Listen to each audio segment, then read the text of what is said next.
Kalidinaali ono ng'ennaku z'omwezi 22 Novemba omwezi oguyise yaweza emyaka 42 mu bwepisikoopi. Ate ng'ennaku z'omwezi 26 era Novemba yaweza emyaka 29 nga Kalidinaali.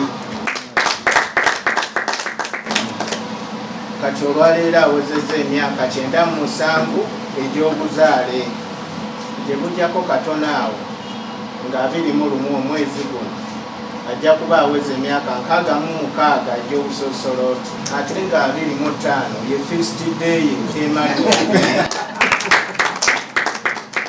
Ate oluvannyuma lwa 25 waliwo awo 26 ye batiisimu ye emyaka 97 nga mubatize mu Kristo ddala. Twebaze Omukama olw'ebirungi byatuweeredde mu mwaka guno we tumalako. Twebaze Omukama okutusobozesa okubaako akalungi ke tukola, ate tumusabe asonyiwe ebyo byonna ebitaatuuse bulungi. Tutandike bulungi omwaka omujja nga tuli baana abatuufu ddala.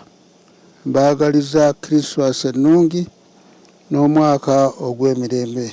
Download the app on App Store or Google Play Store now. Vision Digital Experience, the future of media.